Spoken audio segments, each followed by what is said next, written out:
Assalamualaikum warahmatullahi wabarakatuh. Innal hamdalillah nahmaduhu wa nasta'inuhu wa nastaghfiruh wa na'udzu billahi min shururi anfusina wa min sayyiati a'malina may yahdihillahu fala mudhillalah wa may yudhlil fala hadiyalah. Asyhadu an la ilaha illallah wahdahu la syarikalah wa asyhadu anna Muhammadan abduhu wa rasuluh. Allahumma shalli ala Muhammad wa ala ali Muhammad kama sholaita ala Ibrahim wa ala ali Ibrahim innaka Hamidum Majid. Amma ba'd. Sama dimulai Allah, mari kita panjatkan puji syukur kepada Allah Subhanahu wa taala atas nikmatnya, nikmat sehat tadi sudah disampaikan, nikmat sempat, nikmat iman, sehingga di malam hari ini kita bisa berkumpul di acara pengajian malam Jumat setiap apa Pak ini? 2 pekan sekali. Alhamdulillah bisa bertemu meskipun ini mubaleknya mubalek dadaan. Betul apa nggih? Saisoe berarti nggih. Jadi kita yang penting kita bertolabul napa? Bapak Ibu yang kami hormati, karena ini mendekati bulan, besok pagi pun bulan apa? Agustus nggih. Nah, karena bulan Agustus kita ceritakan tentang pahlawan kita. Nah, jadi kita sampaikan tentang pahlawan kita yang mudah-mudahan nanti pahlawan ini bisa menjadi suri tauladan bagi kita. Di dalam sebuah negara, kalau ada presiden, kemudian di bawahnya presiden, wakil, ya, kemudian yang utama lagi siapa ketika negara itu dibutuhkan? Ada presiden, presidennya ada. Di bawahnya presiden, yaitu panglima, panglima perang atau panglima TNI. Nah, jadi karena TNI lah penjaga apa? Nah, penjaga kedaulatan negara. Karena kedaulatan negara ya maka panglimanya sebagai sosok yang harus dicari. Jadi kalau nangkep negara itu tangkep dulu presidennya, wakilnya, kemudian panglimanya. Udah panglimanya ketangkep kan lumpuh. Karena sudah tidak ada siapa yang memerintah. Nah sama ketika terjadi agresi militer Belanda, maka yang ditangkap pertama kali di Yogyakarta sinten? Presidennya waktu itu Pak Karno. Kemudian yang kedua adalah panglimanya Pak Jenderal Sudirman. Tetapi Pak Jenderal Sudirman di pagi hari itu ketika ada penyerangan itu kemudian sowan ke presiden. Bagaimana ini? Bolehkah kami diizinkan untuk bergerilya? Waktu pertama datang tidak diizinkan. Kemudian datang lagi karena ini kondisi genting. Karena Maguwo sudah dikuasai oleh apa? Belanda. Maka kemudian diizinkan Jenderal Sudirman apa? Berperang. Nah ini pengalaman sejarah. Ketika seorang pimpinan akan keluar dari sesuatu yang di situ sudah dikuasai oleh asing, maka keluar itu tidak seperti kita ini melaku kak karpe dewe, tidak perlu bawa pasukan. Kira-kira gampang kecekel apa betul? Maka mudah ketangkep. Ini keistimewaan. Kami sampaikan ini nanti terkait dengan keistimewaan yang terjadi pada Jenderal Sudirman. Atau istilahnya di waktu itu yang populer adalah Jenderal Sudirman punya jimat. Sehingga ketika mau ditangkap tidak pernah apa? Ketangkep. Ini judulnya ini jimatnya Jenderal Sudirman. Jadi yang pertama itu. Jadi ketika Jenderal Sudirman mau keluar dari Jogja, bukannya kemudian melakukan pasukan, itu udah ternyata Pak Jenderal Sudirman kan langkahnya mau ke selatan, karena lari mau ke gerilya larinya ke selatan, ke Gunung Kidul, Jogja ke Gunung Kidul, Muetan begitu nanti Pak. Nah karena larinya ke Kidul, orang kok langsung melakukan itu Jenderal Sudirman, tapi ada pasukan yang di situ seolah-olah ada Jenderal Sudirman melakukan itu. Maka ketika dikejar oleh Belanda, Ndak ketemu wong itu bukan apa? Nah, ketika ngetan bukan juga, ternyata larinya ke arah utara. Sama seperti kisahnya Nabi Muhammad SAW ketika apa? Hijrah. Nabi bukan kemudian aku Nabi yo hijrah yo. Wah, mungkin dengan wong itu dilindungi Allah, nyatanya kan boten. Rasulullah dengan Abu Bakar hijrahnya juga bersembunyi-sembunyi dan jalannya tidak ke selatan. Karena ke selatan tahu nanti dikejar ketangkep. Karena Rasul pasti larinya ke Madinah atau Yasrib. Tapi Rasul tidak lari ke selatan, tapi larinya ke utara. Itu strategi, Pak. Strateginya larinya ke utara dulu, baru kemudian apa? Berputar ke arah Madinah. Sehingga Rasulullah lolos dari kejaran orang-orang kafir Quraisy. Sama. Jadi ketika pertama kali Jenderal Sudirman keluar dari kota tidak seperti yang dibayangkan dengan pasukan. Malah tidak ada pasukannya. Karena apa? Wong panglima tertinggi yang dicari, tapi hanya beberapa orang saja. Dan pakaiannya bukan pakaian apa? Militer. Hanya preman-preman saja. Seolah-olah itu bukan apa? Panglima. Karena akan melarikan diri dari kota Yogyakarta. Itu pertama. Lolos ketika apa?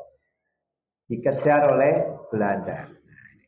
Yang kedua, ketika sudah sampai di Gunung Kidul, ceritanya Gunung Kidulnya tidak usah saya ceritakan di mana gitu. Yang penting setelah sampai di situ, biasanya itu lerengnya rada suwe, Pak. Tapi ketika itu langsung lerengnya hanya sekejap, terus langsung apa? Yuk kita pasukan berjalan lagi. Ternyata apa? Setelah Jenderal Sudirman berpasukannya itu keluar dari daerah itu, ternyata Belanda datang ke situ, Pak. Sehingga tidak ketemu antara Jenderal Sudirman dengan pasukannya dengan apa? Pasukan Belanda yang mengejar tadi. Sudah ada dua peristiwa yang di situ Jenderal Sudirman lolos. Zaman dulu nek ana lolos ngono ki mesti jenderal itu punya haji. Bener apa ya? Haji ini belut putih, opo gitu ya. Ya karena memang waktu itu kan begitu Pak. Waktu itu ya biasa karena zaman itu kan orang-orang dekat dengan para kiai. Nanti kemudian diberi apa? Amalan ini, amalan itu sehingga nanti ketika perang bisa lolos. Nah, gitu ya. Dan sebetulnya kita lihat di Ali Imran juga sama. Ketika Rasulullah itu perang Badar, itu Rasulullah berdoa, ya Allah, seandainya tidak dibantu oleh Allah, maka besok sudah tidak ada yang menyembahmu ya Allah. Karena apa? Kalah menurut ilmu logika kalah. 300 melawan 1000. Siji banding telu. Wong bandingan kan yo kes siji mungkin menang. Siji loro kan wis lemes. Siji telu kan wis lemes nih lagi. Logikanya mesti kalah. Maka Rasulullah mengatakan kalau ini tidak ada bantuan dari Allah, maka sudah tidak ada lagi yang menyembahmu. Karena apa? Rasulullah beserta pasukannya kalah. Kalau kalah kan mati. Kalau mati sudah tidak ada yang menyembahmu. Maka kemudian perangnya itu kadang-kadang heran. Wong Pak, tombake lagi duncalke kono wis apa? Mati ya itu. Terus kene dipedangke kene ono sing mati karena kono le mateni sapa? Malaikat kan ada tentara-tentara Allah. Kalau bapak saya ceritanya ya sama, Pak. Jadi bapak saya ditembak itu sing nembak kono ning kena kene. Sudah kok nembak kok luput terus. Ya gitu. Berarti ada perlindungan dari Allah. Cerita bapak saya di Makam Haji itu kan tikungan rel. Lah ya lucu. Karena sing siji nggawa bedile, sing siji nggawa napa? Peluru sing dawa niku lho, Pak. Lali siji mlayu mulon, sing nggawa peluru mlayune ngetan. Lah nggo bedil nggo apa? Nggo bedil tok pelurune ning ngetan.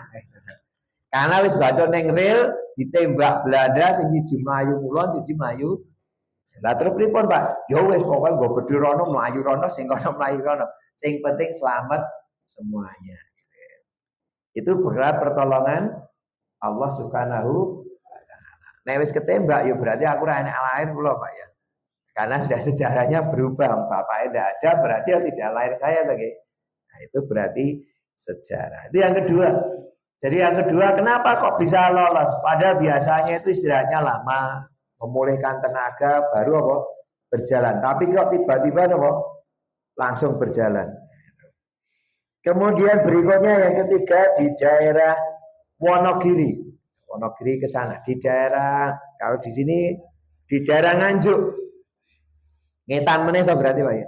Jadi ada Nganjuk, Ngetan Ngalor. Di daerah Nganjuk pasukan ini tadi tiba-tiba niku enek napa? Pesawat Belanda niku berputar-putar ning dhuwure pasukane napa? Londo. Ning aneh napa? Pasukan pesawatmu mubeng-mubeng tok. Ora jigloke napa? Pelurune. Apa ning ngisor dikirane ra enek apa-apa, padahal di bawah itu pasukannya Jenderal Sudirman ada di situ, Pak. Lolos yang ketiga. Lolos yang keempat itu terakhir ini lolosnya seperti kisahnya Yudas Iskariot. Yudas Iskariot itu sinten? Muridnya Nabi Isa. Sing disalib Nabi Isa napa? Yudas. Yudas kan sama persis dengan peristiwa di sini. Jadi ketika di daerah setelah Nganjuk ke sini ini yang keempat yang terakhir. Jadi ketika itu kemudian Jenderal Sudirman itu ada di rumah. Ternyata ada salah seorang anak buahnya itu berkhianat. Melaporkan kepada pasukan Belanda bahwa Jenderal Sudirman ada di rumah itu. Beserta para pengawalnya. Apa yang terjadi? Pasukan Belanda sudah mengepung rumah ini, Pak. Tinggal masuk. Tapi kemudian pasukan pimpinan itu dikira ini apa-apa ini. Rumah ini tidak ada apa-apa ini. Berarti kamu penipu. Wong apa ya? Wong iki pemimpinmu itu apusi ya pokoknya aku. Jadi Belanda tadi mengatakan ini kira ini apa-apa. Padahal di dalamnya ada Jenderal Sudirman. Maka yang ditembak bukan Jenderal Sudirman, sing pengkhianat. Lolos apa nggih? Seandainya itu sudah masuk, mungkin ceritanya sudah tidak ada pahlawan Jenderal Sudirman. Mungkin tidak merdeka karena mungkin kalah. Nah, itu namanya sejarah. Maka kemudian pada satu saat pasukan anak buahnya Jenderal Sudirman yang bernama yang menjadi gubernur Jawa Tengah namanya Suparjo, sinten Pak? Masih kenal ya? Itu dulunya adalah anak buahnya Panglima Jenderal Sudirman. Yang lain-lain mau tekon ora wani. Kowe wae sing wani tekon. Coba tekon karo Jenderal Sudirman. Kok bisa lolos terus dari sergapan Belanda kuwi duwe jimat nopo. Nah, ini yang penting niki ya. Ya jimate mboten pelut apa Pak? Pelut putih apa lembu sekilan apa-apa mboten ya. Tapi Jenderal Sudirman ditanyai oleh Suparjo Rosam dijawab juga jujur. Punya jimat. Oh, aku juga punya jimat. Nah, jadi kok bisa lolos itu karena apa? Karena aku punya apa? Jimat. Jimatnya apa? Bukan yang tadi-tadi ya, Pak. Apa rawa rontek, apa-apa mboten. Ternyata jimatnya Jenderal Sudirman itu ada 3.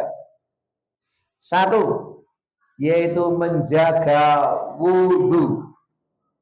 Ini Bapak-Bapak, kalau pengen kita itu doanya dikabulkan, kalau kita itu dekat dengan Allah, mendapatkan perlindungan Allah Subhanahu wa taala, maka jagalah wudhu. Maksudnya ini, jagalah wudhu ini kita rujuk kepada sahabat Rasulullah SAW yang tukang azan. Sinten Pak?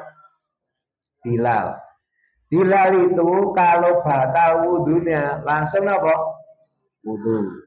Batal wudhu. Batal wudhu. Ini kan batal ora kok batal ya. Maksudnya ketika batal wudhu langsung ambil air. Nah, Jenderal Sudirman juga menerapkan apa yang dilakukan oleh Bilal. Apa yang dikatakan Rasulullah terhadap Bilal? Rasulullah tidak seperti ini. Jadi Rasulullah bukan menjaga wudhu. Rasulullah tidak kok batal wudhu tidak. Tapi yang melakukan ini adalah apa? Sahabat. Tapi perlakuan sahabat diketahui Rasulullah dan Rasulullah membiarkan, maka itu bisa menjadi tunan. Nah, ngerti ya? Sama nih kalau ketika sahabat bila itu wudu batal, terus nanti berwudu lagi. Kalau batal berwudu, maka dia itu ketika disampaikan Rasulullah kepada para sahabat, wahai sahabat, aku mendengar terompahnya Bilal itu di surga. Itu Bilal masih hidup, Pak. Bilal masih hidup, sudah dikatakan terompahnya niku seranda atau sepatu. Sepatunya Bilal itu wis teplek-teplek ning surga. Padahal orangnya masih hidup di dunia. Maka ditanya, apa amalan kamu wahai Bilal? Kok bisa kamu itu teklekmu wis ning surga? Maka dijawab Bilal, saya kalau berbatal wudunya itu kemudian mengambil air wudu, bersuci kembali, sehingga kondisi Bilal itu selalu apa? Suci. Nah, ini sama dilakukan oleh Bapak Jenderal Sudirman. Maka anak buahnya menyatakan benar, karena Jenderal Sudirman itu selalu kalau habis buang air kecil atau besar langsung minta disiapkan air untuk berwudu. Luar biasa kan? Jadi seorang panglima besar meskipun umurnya masih muda, tapi ternyata ibadahnya dekat dengan Allah. Maka kalau dilindungi oleh Allah, niku wis sak pase. Kalau tidak ada lindungan Allah, pasti sudah ketangkep sejak awal, Pak. Tapi ternyata Jenderal Sudirman bisa lolos. Bahkan yang terakhir tadi, itu seandainya tidak ada pertolongan dari Allah, pasti sudah kecekel. Wong itu sudah masyarakat sudah mengira pasti ini ketemu. Wong Jenderal Sudirman ada di rumah itu, pasukannya sudah ngepung di situ. Kok orang nebu, malah mateni sing pengkhianat tadi. Kemudian yang kedua, jadi Bilal itu kalau wudu batal kemudian berwudu, dan ini dilakukan oleh juga Jenderal Sudirman.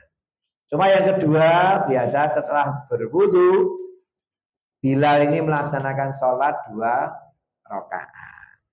Kalau Jenderal Sudirman ini tidak diketahui ya. Tapi yang penting Jenderal Sudirman ketika batal wudunya melakukan apa?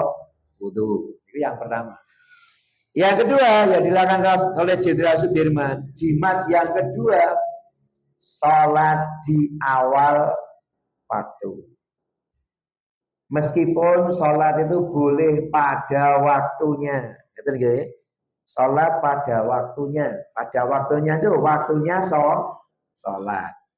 Contoh, duhur asar. Duhur itu jam berapa Pak? Niki duhur ini Pak? 11.45. Asarnya jam berapa? Jam 3.05. Jam 3.petang jenengan sholat duhur itu masih bisa dikatakan sholat pada waktunya, asalkan 1 rakaat masih di waktu duhur. Nek wis urung ana sarokat ijik ngadep ngerti-ngerti wis adzan, berarti dia tidak mendapatkan sholat pada waktunya. Syaratnya dapat 1 rakaat di waktu itu. Jadi kan longgar to Pak nggih. Salate longgar. Ning kok ana sing ora nindakake salat iki kira-kira sing kebangetan sinten, Pak? Awake dhewe apa sing maringi longgar wektu? Awang waktu duhur jam 12 kurang 15 menit nganti jam 3 kok nganti salate jam 3 kudul sak menit ya kebangetan ya. Rapopo kan jik sholat pada iya niku sholat pada waktunya. Tapi yang paling dicintai oleh Allah itu adalah apa? Sholat di awal waktu. Betul ya? Sholat di awal waktu berarti ketika waktu duhur tiba, adzan dikumandangkan, segera ambil air wudhu, melaksanakan sholat. Dan sholatnya dilakukan secara berjamaah. Dan ini dilakukan oleh siapa? Jenderal Sudirman, yaitu sholat pada waktunya dan dikerjakan di awal waktu, kecuali dalam kondisi darurat. Misalnya pas perang ditembaki terus sholat, yo ketembak. Terus oke, ketika sholat kok tembak yo mlayu sik golek napa? Perlindungan. Bolehkah? Boleh, delik sik. Boleh wis bisa delik aman, baru ditutupin apa? Sholat. Karena ini sholat dalam kondisi darurat. Dan Rasulullah pernah sholat zuhur dan asar di waktu maghrib. Lah kenapa? Lah perang. Masa perang di pedangi ini malah Allah Akbar. Dia ketepedang gitu. Secara logika tetap yang namanya manusia itu logika. Nek di pedang ya napa? Ya kudu endo. Ya ra endo ya kan kena. Buktinya Rasulullah juga kena giginya sampai patah ketika perang Uhud. Berarti Rasulullah kan ora kebal lagi. Kalau aku kebal dibacok ora apa-apa. Ya nek pas ora kene, nek kene ya luka gitu. Jadilah Rasulullah SAW juga kena tombak ketika perang Uhud. Dan Rasulullah menahan darahnya ini supaya tidak menetes ke tanah. Nek awakku alah tetes tak tetes ke. Karena apa? Janjinya bukit Gunung Uhud itu kalau nanti darahnya Rasulullah sampai menetes, maka orang-orang kafir itu aku musnahkan semuanya. Pripun Pak ning ngoten niku. Nah, aku ya seneng loh ya. Wis tak tetesi jan gen wong ngarasa perang kena mati kabeh to. Karena itu yang ngejar malaikatnya juga membantu, gunungnya juga membantu. Tapi Nabi Muhammad boten ditadai, Pak. Darahnya itu sing netes itu ditadai dengan tangan, jangan sampai menetes ke tanah. Karena nganti tetes habis orang-orang kafir. Nah, WD kan beneran, Pak. Wis ben tetes bisa, wis entek ra sida perang kan ngoten. Musuhnya mati kabeh. Itu boten. Dan itu terjadi ketika Rasulullah naik ke atas. Itu perbincangannya adalah Bukit Uhud itu menyampaikan, ya Rasulullah, bolehkah aku goncangkan orang-orang yang mengejar kamu ini ya Rasulullah? Jangan. Karena apa? Rasul menganggap orang kafir itu karena belum ngerti nek agama Islam itu agama yang lurus. Mungkin pada suatu saat mereka akan menyadari dan masuk Islam. Loh hebatnya begitu Pak. Dan itu bergempa. Jadi Bukit Uhud itu sampai bergetar Pak. Karena melihat utusannya Allah berdarah. Awake dhewe ya mestinya sama gitu. Ketika Rasulullah dihina ya awake dhewe bergetar hatinya gitu. Itu peristiwa di Bukit Uhud. Kembali ke sini. Jadi sholat itu adalah meskipun sholat itu boleh di pada waktunya, tetapi yang paling baik adalah sholat di awal waktu. Sama Jenderal Sudirman tadi, kalau sudah waktu sholat, Jenderal Sudirman itu berwudu, kemudian melaksanakan sholat. Kalau itu pas jame, sholatnya di masjid. Tapi kalau tidak, ya dengan pasukannya. Jadi satu pasukan, ya waktunya sholat, ada yang jaga karena kondisi peperangan. Oh monggo Pak disambi. Kita kok kaya perang rada tenanan ya. Disambi mawon nggih santai nggih. Monggo diunjuk riyen Pak.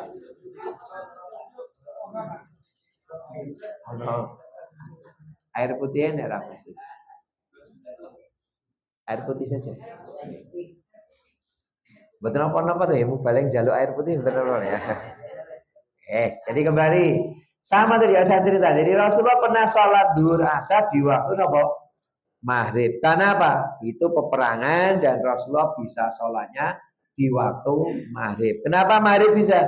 Karena pada waktu itu perang kesepakatan nek bengi leren. Jadi esok teko sore, nek sore leren. Bengi istirahat, sesuk tutuk kene. Jadi perangi ngoten Pak. Karena perangi orang nganggo bedil, perangi nganggo napa? Pedang karo tombak, panah. Nek pedang ini tuh kan kesel loh, sesore loh. Leren-leren sik, leren ngombe kopi sik. Ngene lho. Ono ngopi gini yo, ngopi sik. Jame dulu. Nanti tutupin apa? Sesuk. Itu namanya SOP. SOP ini perang waktu itu ya maksudnya aneh saat ini buat leren yo dibom. Kayak Iran kali sudah Israel kemarin ya. Nah, oke ini dipenceti kapsulnya langsung no. Rono to nggih. Kapsul kan yo ora di motor ya supaya ning kono ditibake kono gitu. Bahwa alam niku kapsul anyaran kok kapsul lawas kula boten ngertos ya. Ana jojo pelurune peluru sing expired kuwi kan yo iso to nggih. Ha iki nek ora diledake meledak dhewe iki. Wak rono kan ngoten nggih. Bahwa alam udah dikirone ora percaya dah. Jadi yang kedua tadi melaksanakan sholat pada waktunya. Karena apa? Sholat itu adalah as-sholatu miftahul jannah. Sholat itu kuncinya apa? Surga. Jadi ini awal dhewe nyun ngapunten sing pengajian iki insyaallah sholat nggih Pak nggih. Insyaallah sholat. Wong buktine ning kok teko kene ya sholat nggih. Ning ya sono sing mangkate kene ora sholat ning kene. Nah kula contone kula kan betul sholat teng mriki to Pak nggih. Misale nek ana lho. Jadi pengajian gelem nek kon salat moh niku soben ora bakal mlebu swarga. Sebabe kuncine surga niku napa? Salat. As-shalatu miftahul jannah. Dan yang membedakan orang kafir dengan mukmin itu apa? Salat. Jadi monggo ora kita salat setahun pisan ya ora penak ya. Setahun pindho lah, wong nyatane doakan ya sepi ya ta. Doakan niku biasane infake sithik to, Pak. Oh niki kata ning separone to. Ah, iki separo berarti teko ya separo niku ning kayak iku. Berarti ale teko nggih separo. Berarti menganggap Idul Adha niku salat sing ora pati penting. Sing penting Idul Fitri. Padahal kuwi salate salat apa? Sunah. Sunah ra bakal mleboke napa?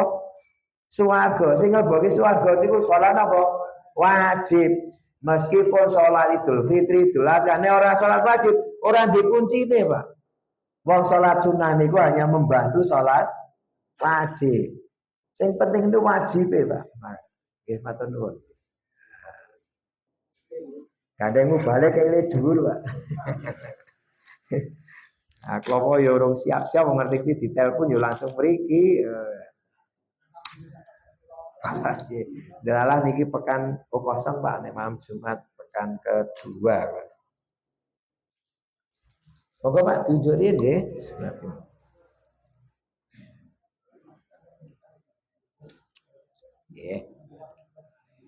Jadi sholat itu adalah apa? Kuncinya surga. As-sholatu miftahul jannah. Kemudian sholat juga, kenapa? Sholat itu mencegah kepada perbuatan keji dan mungkar. As-sholatu tanha anil fahsya'i wal mungkar. Jadi ini wong sholat, insya Allah orang nindake perbuatan sing apa? Keji dan perbuatan sing salah. Pasti di hatinya akan apa? Selalu terjaga, tidak akan melakukan perbuatan-perbuatan yang tidak baik. Karena sholatlah yang menjaga tadi. Jadi as-sholatu ala wakti, as-sholatu miftahul jannah tadi. Maka kita berusaha, monggo Bapak-bapak, sholat kita jaga sekuat mungkin. Karena sholat adalah tadi kuncinya surga tadi. Maka iblis itu selalu ketika ada orang sholat bukannya menghindar, Pak. Sholat itu selalu mereka mendatangi masjid. Jadi masjid itu banyak setannya. Jangan dikira masjid tidak ada setan. Ada setan. Dulu pernah saya terangkan Bapak ada atau enggak? Nah, sekelingan boten.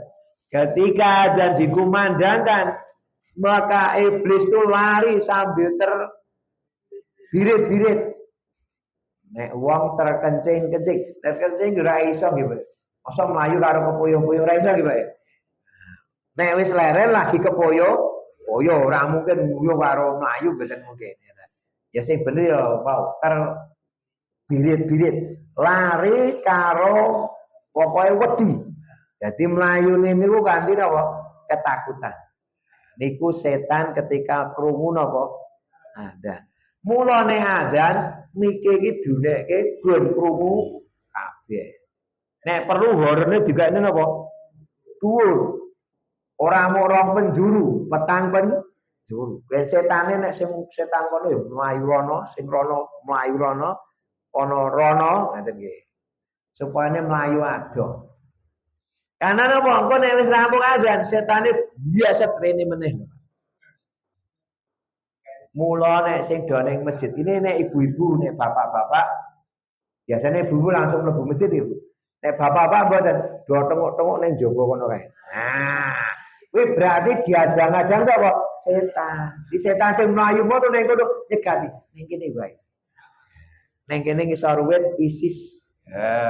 Terus nyengklak ning dhuwur kendaraan. Sikile tumpang kene nggon sedek karo ngobrol ngalor gitu. Setane seneng Pak, wis ning kono wae, ayem ning kono. Karena apa? Dia ndak mendapatkan bonus pahala. Setan kan wedi nek menungso itu duwe pahala, karena dia pahala itu yang akan bobot nanti akan ditimbang dengan kesalahannya, dia akan ditimbang. Mana yang lebih berat? Apakah kesalahannya ataukah kebaikannya? Maka setan berusaha jangan sampai orang ke masjid itu dapat pahala. Kita kok ngomah mangkate yo jam 5. Tapi mau ning kono. Kira ning kono ngono ke layangan sik. Nah, mulo ning masjid karo nggawa layangan. Yo ora itu apa-apa, Pak. Karena yang dapat itu adalah ketika masuk ke masjid. Loh, Ismaisya. Wis ceritane terakhir yang ketiga yaitu Jenderal Sudirman yang ketiga adalah niatnya berperang itu adalah karena cinta kepada bangsa Indonesia, yaitu cinta kepada rakyatnya. Perjuangannya adalah hanya untuk mencari ridho Allah, bukan mencari jabatan. Karena beliau umurnya 40 tahun belum ada pangkate wis jenderal penuh, sudah bintang 4 isih 6 wis pangkate dhuwur. Bahkan sekarang disebut dengan jenderal bintang 5, maka dinamakan Panglima Besar Jenderal Sudirman. Karena ora ono Pak, jenderal kok pangkate 5 niku mboten enten. Pangkat paling dhuwur niku napa? Sekawan. Bener ta nggih? Brigjen, Maijen, Letjen, Jenderal. Tapi Jenderal Sudirman bintang 5. Itulah jimatnya Jenderal Sudirman ada 3 tadi. Yang pertama, selalu menjaga wudhu. Yang kedua, sholat di awal waktu dan berusaha melaksanakan dengan berjamaah. Yang ketiga, melakukan perbuatan apapun hanya mencari ridho Allah. Apa ini sing ora mencari ridho? Enek, moro rene golek snack. Ah berarti nek kira itu snack gremenge pol. Ning kene sawah mboten enten gitu. Niku ning nggen kula kono. Nek kula kono engko itu seneke kerupuk ya muni-muni. Iki piye bendina kok jabulane mau kerupuk tok. Ya memang kuwate ngekeki kerupuk gitu. Nah, berarti mangkate gelong niate gorek. Iki napa, Pak? Senabi kok etuke napa? Kerupuk ya wes. Mulai karo gedruk-gedruk gitu. Maka dia pulang tidak mendapatkan apa sama yang sholat tadi Pak. Sholat itu ono mulai ra itu apa-apa. Karena kok nek pas sholat digoda meneh. Jadi iblis itu godoni wong sing lagi napa? Sholat. Mulai bapak-bapak sholat Allahu Akbar. Imame kleru ya ora ngerti. Kalau ben kula dilokke, Pak jenengan salate ping 5. Lah jenengan kok meneng. Lah aku arep melokke do meneng kabeh sing bapak. Ibu-ibu ramene pol. Awek-awekne ora ngomong. Jadi ora ngomong ora dikandhani sesasi berikutnya. Wingi salate ping 5. Lah wingi ngomong lah langsung apa? Saya sujud sawi. Makmume ya mboten. Berarti napa? Sing kono mukmu. Awek sing bapak turu. Oh, nah, maka pulang ora itu apa? Lah takbir terus turu. Ngerti rampung to? Lah kowe rampung iki salat rampung. Pun ngaten mawon nggih Bu. Kok nek gedawa-dawa ndak ora. Jenenge mawon nek saged terakan lepat nyuwun ngapunten takmir nggih. Ngapunten karena waktune wis telas. Ngeten nggih mawon saged terangkan. Panjenengan ngapunten. Asrum minallah wa fatkun qarib. Assalamualaikum warahmatullahi wabarakatuh.